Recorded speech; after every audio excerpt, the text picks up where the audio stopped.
আসসালামু আলাইকুম। আজ ১৬ জানুয়ারি ২০২৬ শুক্রবার। শুরু করছি চেঞ্জ টিভি প্রতিদিনের গল্প অনুষ্ঠান। দর্শক, আপনাদের সঙ্গে রয়েছি আমি জহিরুল ইসলাম টুটুল। শুরুতেই সংবাদ শিরোনাম। ফাঁসি হতে পারে শাহরিয়ার কবিরের, ভারতীয় গণমাধ্যমের রিপোর্ট। যুক্তরাষ্ট্রের প্রভাবশালী নেতার সঙ্গে তারেক ও ডাক্তার শফিকের বৈঠক। যথাসময়ে নির্বাচন হবে কি, অবশেষে যা জানা গেল।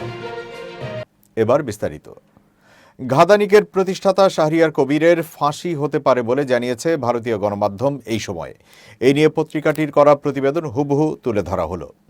তিনি লেখক, কবি, সাংবাদিক। তবে বাংলাদেশে তিনি হাসিনা ঘনিষ্ঠ হিসেবেই পরিচিত।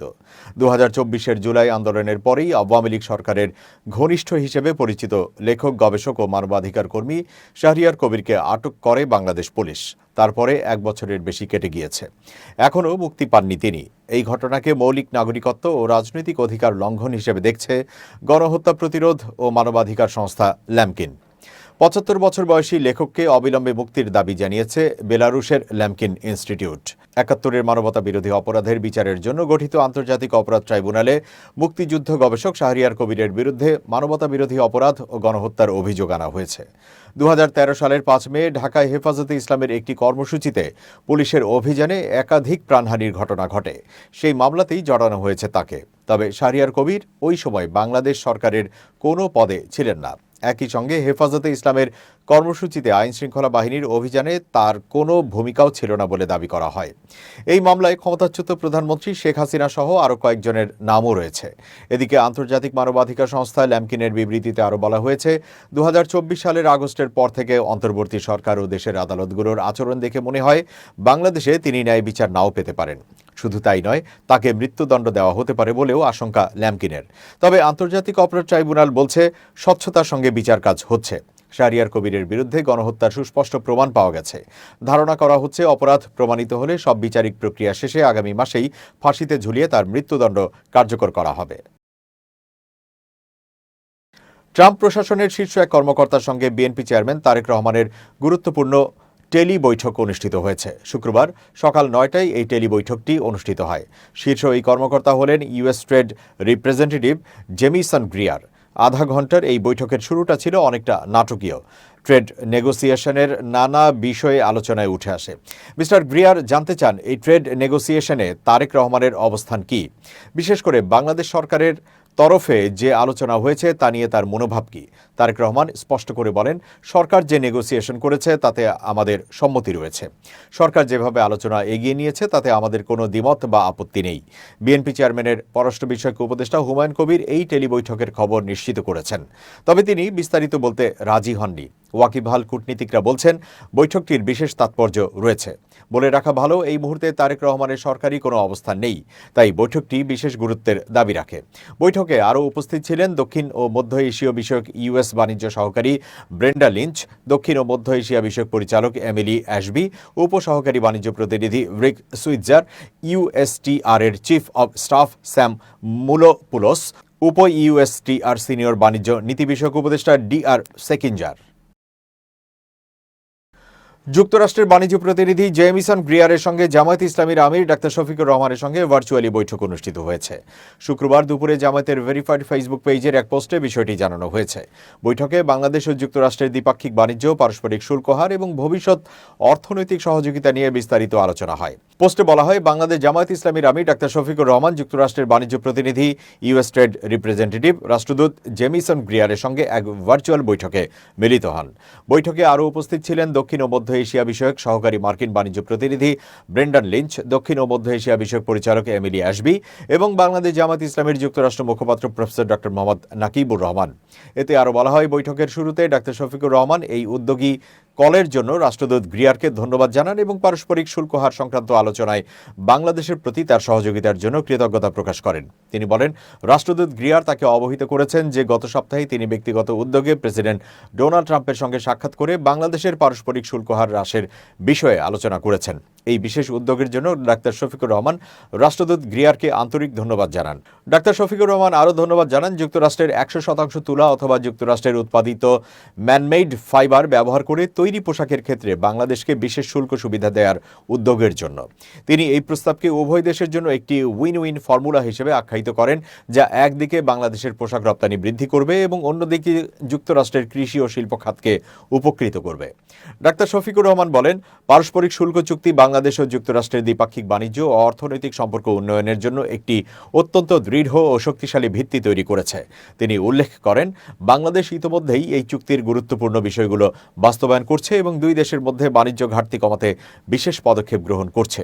জামায়াত আমির বলেন, আগামী ফেব্রুয়ারিতে অনুষ্ঠিতব্য জাতীয় নির্বাচনের পর যদি বাংলাদেশ জামায়াত ইসলামী সরকার গঠন করে, তবে তার দল এই চুক্তির পূর্ণ বাস্তবায়ন অব্যাহত রাখবে এবং যুক্তরাষ্ট্রের সঙ্গে বাণিজ্য ও বিনিয়োগ সম্পর্ক আরও গভীর করতে আন্তরিকভাবে কাজ করবে। মিরাজ 2022 সালে মিরপুরে ভারতের বিপক্ষে বাংলাদেশের সেই 1 উইকেটের রুদ্ধশ্বাস জয়ের স্মৃতি স্মরণ করিয়ে দিয়ে বলেন, আমরা সবচেয়ে বেশি খুশি হই যখন ভারতের সঙ্গে জিতি। আমি এবং মোস্তাফিজ মিলে সেই ম্যাচটি জিতিয়েছিলাম, যা আমাদের ক্যারিয়ারের অন্যতম আনন্দের মুহূর্ত ছিল। ভারতের বিপক্ষে ব্যক্তিগত অলরাউন্ড পারফরমেন্সে সেই সিরিজ জয়ের নায়ক মিরাজ বর্তমান ক্রিকেটীয় পরিস্থিতির নানা দিক নিয়ে খোলামেলা আলোচনা করেন। ক্রিকেট মাঠে ভারতকে পরাজিত করতে পারলে বাংলাদেশের ক্রিকেটার ও সমর্থকরা সবচেয়ে বেশি আনন্দিত হন বলে জানিয়েছেন বাংলাদেশ জাতীয় ক্রিকেট দলের অলরাউন্ডার মেহেদী হাসান মিরাজ। বৃহস্পতিবার 15 জানুয়ারি বনানীর একটি হোটেলে সাময়িকভাবে স্থগিত হওয়া বিপিএল সংক্রান্ত এক সংবাদ সম্মেলনে তিনি এই মন্তব্য করেন। মিরাজ 2022 সালে মিরপুরে ভারতের বিপক্ষে বাংলাদেশের সেই 1 উইকেটের রুদ্ধশ্বাস জয়ের স্মৃতি স্মরণ করিয়ে দিয়ে বলেন, আমরা সবচেয়ে বেশি খুশি হই যখন ভারতের সঙ্গে জিতি। আমি এবং মুস্তাফিজ মিলে সেই ম্যাচটি জিতিয়েছিলাম, যা আমাদের ক্যারিয়ারের অন্যতম আনন্দের মুহূর্ত ছিল। সংবাদ সম্মেলনে ক্রিকেটারদের পারফরমেন্স এবং আর্থিক সুবিধা নিয়ে বিসিবি পরিচালক এম নাজমুল ইসলামের সাম্প্রতিক মন্তব্যের তীব্র প্রতিবাদ জানিয়েছে মিরাজ। ক্রিকেটাররা কোনো টাকা ফেরত দিচ্ছে না কেন? নাজমুল ইসলামের এমন বক্তব্যের পরিপ্রেক্ষিতে মিরাজ স্পষ্ট করেন, ক্রিকেটাররা সরকার থেকে কোনো অনুদান নেন না, বরং তারাই সরকারকে সর্বোচ্চ কর প্রদান করেন। মিরাজ বলেন, অনেকে মনে করেন সরকার থেকে আমরা টাকা পাই, কিন্তু বিষয়টি আসলে তা নয়। আমরা মাঠে খেলে আয় করি এবং সেখান থেকে 25 থেকে 30% পর্যন্ত আয়কর বা ট্যাক্স সরকারকে প্রদান করি। তিনি দাবি করেন যে বাংলাদেশের ক্রিকেটাররা সঠিকভাবে কর দিয়ে দেশের অর্থনীতিতে অবদান রাখছেন। মিরাজ তার বক্তব্যে সাকিব আল হাসান ও মুশফিকুর রহিমের মতো সিনিয়র ক্রিকেটারদের উদাহরণ টেনে বলেন যে তারা নিয়মিতভাবে দেশের অন্যতম সর্বোচ্চ করদাতা হিসেবে স্বীকৃত। মিরাজের ভাষ্যমতে সাকিব ভাই ও মুশফিক ভাই অনেকবারই সর্বোচ্চ ট্যাক্স দিয়েছেন। আমাদের যখন পারিশ্রমিক দেওয়া হয় তখন ট্যাক্স কেটেই বাকিটা দেওয়া হয়। ক্রিকেটারদের এই স্বনির্ভরতার বিষয়টি তিনি জোর দিয়ে তুলে ধরেন। তার এই বক্তব্যকে সমর্থন জানিয়েছেন বিপিএল গভর্নিং কাউন্সিলের সদস্য সচিব ইফতেখার রহমান মিট। তিনি বলেন যে ক্রিকেটারদের সাফল্যের কারণেই আইসিসি থেকে বিসিবি কোটি কোটি টাকা রাজস্ব পায় এবং টিভি সত্ত্বেও মাঠের বিজ্ঞাপন থেকে আয় হয়। এদিকে ক্রিকেটারদের সামর্থ্য নিয়ে বিতর্কিত মন্তব্য করায় বিসিবি পরিচালক নাজমুল ইসলামের বিরুদ্ধে কঠোর ব্যবস্থা নিয়েছে বোর্ড। বিসিবি এক সংবাদ বিজ্ঞপ্তিতে জানিয়েছে যে নাজমুল ইসলামকে কারণ দর্শানোর নোটিশ দেওয়া হয়েছে এবং 48 ঘন্টার মধ্যে তার জবাব চাওয়া হয়েছে। ইতিমধ্যে তাকে অর্থ কমিটির প্রধান সহ সব ধরনের ক্রিকেটীয় কার্যক্রম থেকে অব্যাহতি দেওয়া হয়েছে। উল্লেখ্য যে নাজমুল ইসলামের পদত্যাগের দাবিতে মিরাজ ও মিঠুনরা খেলা বয়কটের ডাক দিয়েছিলেন। বর্তমানে বিপিএল নিয়ে সৃষ্ট জটিলতার অবসান ঘটেছে এবং টুর্নামেন্টটি পুনরায় মাঠে গড়ানোর প্রক্রিয়া শুরু হয়েছে বলে সংশ্লিষ্ট সূত্রে জানা গেছে। প্রধান উপদেষ্টার প্রেস সচিব মোহাম্মদ শফিকুল আলম বলেছেন, যথাসময়ে দেশে নির্বাচন অনুষ্ঠিত হবে, নির্বাচন নিয়ে শঙ্কা নেই, অবাধ সুষ্ঠু একটি নির্বাচন অনুষ্ঠিত হবে। শুক্রবার 16 জানুয়ারি ব্রাহ্মণবাড়িয়ার আখাউড়ার শাহপীর কল্লা শহীদ রাহমাতুল্লাহ আলাইহের মাজার পরিদর্শন শেষে সাংবাদিকদের প্রশ্নের জবাবে একথা বলেন তিনি। এ সময় তিনি আরও বলেন, অবাধ সুষ্ঠু গ্রহণযোগ্য নির্বাচনের জন্য সরকার সব ধরনের প্রস্তুতি গ্রহণ করেছে। নির্বাচনে সিকিউরিটি ফোর্সের প্রস্তুতি শেষ হয়েছে। নির্বাচনের রিটার্নিং অফিসার, পোলিং অফিসারের কাজও সম্পন্ন হয়েছে। আমরা নির্বাচনের সময়ের জন্য অপেক্ষা করছি। পোস্টাল ব্যালটের কাজও শেষ হয়েছে। অপর এক প্রশ্নের জবাবে তিনি বলেন, পুরো পৃথিবীতে যেসব দেশে গণভোট হয়েছে সেখানে লক্ষ্য করলে দেখবেন সরকার একটা পক্ষ নিয়েছে। কোনো সময় সরকার হ্যাঁ পক্ষ নেয়, আবার না পক্ষ নেয়। আমরা তো সংস্কারের পক্ষে, যে সংস্কারে দেশের অপশাসন দূর হবে, দেশে যাতে স্বৈরাচার ফিরে না আসতে পারে সেটা দূর করতে হবে। সংস্কারে যে সমষ্টি, সেগুলো প্যাকেজ আকারে সমষ্টিগতভাবে গণভোট হচ্ছে এবং আমরা সকলকে বলেছি হ্যাঁ ভোট দেন, দেশে যাতে অপশাসন আর ফিরে না আসে, যাতে আপনার অধিকার কেড়ে না নেওয়া হয়। এবার খুব জরুরি 1 মিনিট জানাচ্ছেন ইউনেস্কো ক্লাব পুরস্কার বিজয়ী সাংবাদিক আমিরুল মোমিনের মালিক। খুব জরুরি 1 মিনিটে প্রত্যেককে আমন্ত্রণ। প্রিয় দর্শক, আপনি কিভাবে অন্যের যে ব্যতিক্রমী একজন মানুষ হবেন একটা সহজ পন্থা আছে। কেউ পরামর্শ না চাইলে তাকে আপনি পরামর্শ দেবেন না।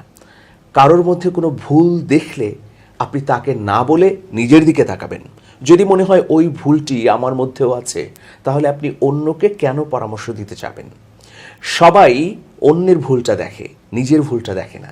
কিন্তু কাল থেকে আপনি নিজের ভুলটা দেখুন, আর অন্যের ভুল সম্পর্কে যদি সে পরামর্শ না চায় চুপ থাকুন, তাহলে দেখবেন আপনি ব্যতিক্রমী একজন মানুষ হয়ে যাচ্ছেন। আর যদি আগ বাড়িয়ে প্রত্যেক মানুষেরই ভুল ধরতে চান, তাহলে সমাজে আপনার খুব সুন্দর একটা স্থান হবে না। ব্যতিক্রমী হতে চাইলে আসুন ব্যতিক্রমী পথে হাঁটি। সবাই ভালো থাকুন, শুভেচ্ছা নিরন্তর। দর্শক, এবার দেশের বাইরের খবর। সরকার বিরোধী বিক্ষোভে অংশ নিয়ে গ্রেপ্তার 800 বিক্ষোভকারীর ফাঁসি কার্যকর স্থগিত করেছে ইরান। যুক্তরাষ্ট্রের প্রেসিডেন্ট ডোনাল্ড ট্রাম্পের প্রেস সেক্রেটারি ক্যারোলিন লিভিট মার্কিন প্রেসিডেন্টের সরকারি বাসভবন হোয়াইট হাউসে আয়োজিত এক ব্রিফিংয়ে নিশ্চিত করেছেন এই তথ্য। ব্রিফিংয়ে ক্যারোলিন লিভিট বলেন, আমাদের প্রেসিডেন্টের কাছে তথ্য এসেছে যে ইরান 800 জন বিক্ষোভকারীর ফাঁসির দণ্ড কার্যকর করা স্থগিত করেছে। এই বিক্ষোভকারীদের বুধবার ফাঁসি হওয়ার কথা ছিল। প্রেসিডেন্ট ডোনাল্ড ট্রাম্প এবং মধ্যপ্রাচ্যের উপসাগরীয় অঞ্চলের মিত্রদের চাপের জেরে ইরানে ক্ষমতাসীন ইসলামী প্রজাতন্ত্রী সরকার এই পদক্ষেপ নিয়েছে বলে ব্রিফিংয়ে জানিয়েছেন তিনি। গত প্রায় 20 দিন ধরে দেশ জুড়ে তীব্র সরকার বিরোধী বিক্ষোভের জেরে রীতিমতো কেঁপে উঠেছে ইরান। 1979 সালে ইসলামী বিপ্লবের মাধ্যমে ক্ষমতায় আসীন হওয়া ইসলামী প্রজাতন্ত্রী সরকার তাদের শাসনামলে 47 বছরে এত বড় মাত্রার বিক্ষোভ আন্দোলন প্রত্যক্ষ করেনি। এই আন্দোলন বিক্ষোভ উস্কে ওঠার প্রাথমিক কারণ দেশটির ভঙ্গুর অর্থনীতি। বছরের পর বছর ধরে অবমূল্যায়নের জেরে ইরানের মুদ্রা, ইরানি রিয়েল, বিশ্বের সবচেয়ে দুর্বল মুদ্রার স্বীকৃতি পেয়েছে। বর্তমানে ডলারের বিপরীতে ইরানি রিয়ালের মান 9,94,055। অর্থাৎ ইরানে এখন $1 বিপরীতে পাওয়া যাচ্ছে 9,94,055 ইরানি রিয়েল। বছরের পর বছর ধরে অবমূল্যায়নের জেরে ইরানের মুদ্রা, ইরানি রিয়েল বিশ্বের সবচেয়ে দুর্বল মুদ্রার স্বীকৃতি পেয়েছে। জাতীয় মুদ্রার এই দুরবস্থার ফলে দীর্ঘদিন ধরে ভয়াবহ মূল্যস্ফীতি চলছে ইরানে। খাদ্য, বস্ত্র, বাসস্থান, চিকিৎসার মতো মৌলিক চাহিদাগুলো মেটাতে রীতিমতো হিমশিম খাচ্ছেন ইরানের সাধারণ জনগণ। এই পরিস্থিতিতে গত 28 ডিসেম্বর মূল্যস্ফীতি ও জীবনযাত্রার ব্যয় বৃদ্ধির প্রতিবাদে ধর্মঘটের ডাক দেন রাজধানী তেহরানের বিভিন্ন বাজারের পাইকারি ও খুচরা ব্যবসায়ীরা। সেই ধর্মঘট থেকেই বিক্ষোভের সূত্রপাত। এরপর মাত্র কয়েকদিনের মধ্যেই ইরানের 31টি প্রদেশের প্রায় সবগুলো শহর গ্রামে দাবানলের মতো ছড়িয়ে পড়ে বিক্ষোভ, এবং দিনকে দিন বিক্ষোভের তীব্রতা বাড়তে থাকে। বর্তমানে পুরো দেশকে কার্যত অচল করে দিয়েছেন বিক্ষোভকারীরা। বিক্ষোভ দমনে ইতোমধ্যে ইন্টারনেট, মোবাইল নেটওয়ার্ক বন্ধ করেছে ইরান। সেই সঙ্গে দেশ জুড়ে মোতায়েন পুলিশ, নিরাপত্তা বাহিনীর পাশাপাশি মোতায়েন করেছে সেনাবাহিনী। জনগণ ও সশস্ত্র বাহিনীর সদস্যদের সঙ্গে সংঘাতে ইতোমধ্যে 12,000-এরও বেশি মানুষ নিহত হয়েছেন বলে জানা গেছে। সেই সঙ্গে গ্রেপ্তার হয়েছেন আরও হাজার হাজার বিক্ষোভকারী। এদিকে বিক্ষোভের শুরু থেকেই ইরানে সামরিক অভিযান চালানোর হুমকি দিয়ে আসছিলেন প্রেসিডেন্ট ট্রাম্প। 28 ডিসেম্বর বিক্ষোভ উস্কে ওঠার পর থেকে এই পর্যন্ত বেশ কয়েকবার এই হুমকি দিয়েছিলেন তিনি। তবে বর্তমান অবস্থা পর্যালোচনার ভিত্তিতে আন্তর্জাতিক রাজনীতি বিশ্লেষকরা ধারণা করছেন, সরকার বিরোধী বিক্ষোভের কারণে ইরানে মার্কিন হামলার আশঙ্কা কম। দর্শক, শেষ করছি চেঞ্জ টিভির প্রতিদিনের গল্প অনুষ্ঠান। changetv.press বাংলাদেশের ইউটিউব জার্নালিজমের অগ্রদূত। ভিজিট করুন এর ওয়েবসাইট www.changetv.press, youtube.com/changetv press এবং সাবস্ক্রাইব করুন চ্যানেলটি। নিয়মিত লাইক, কমেন্ট ও শেয়ার করে আপডেট রাখুন নিজেকে। ভালো থাকুন, নিরাপদে থাকুন, শুভেচ্ছা নিরন্তর। changetv.press, এক ফোঁটা হলুদও নেই।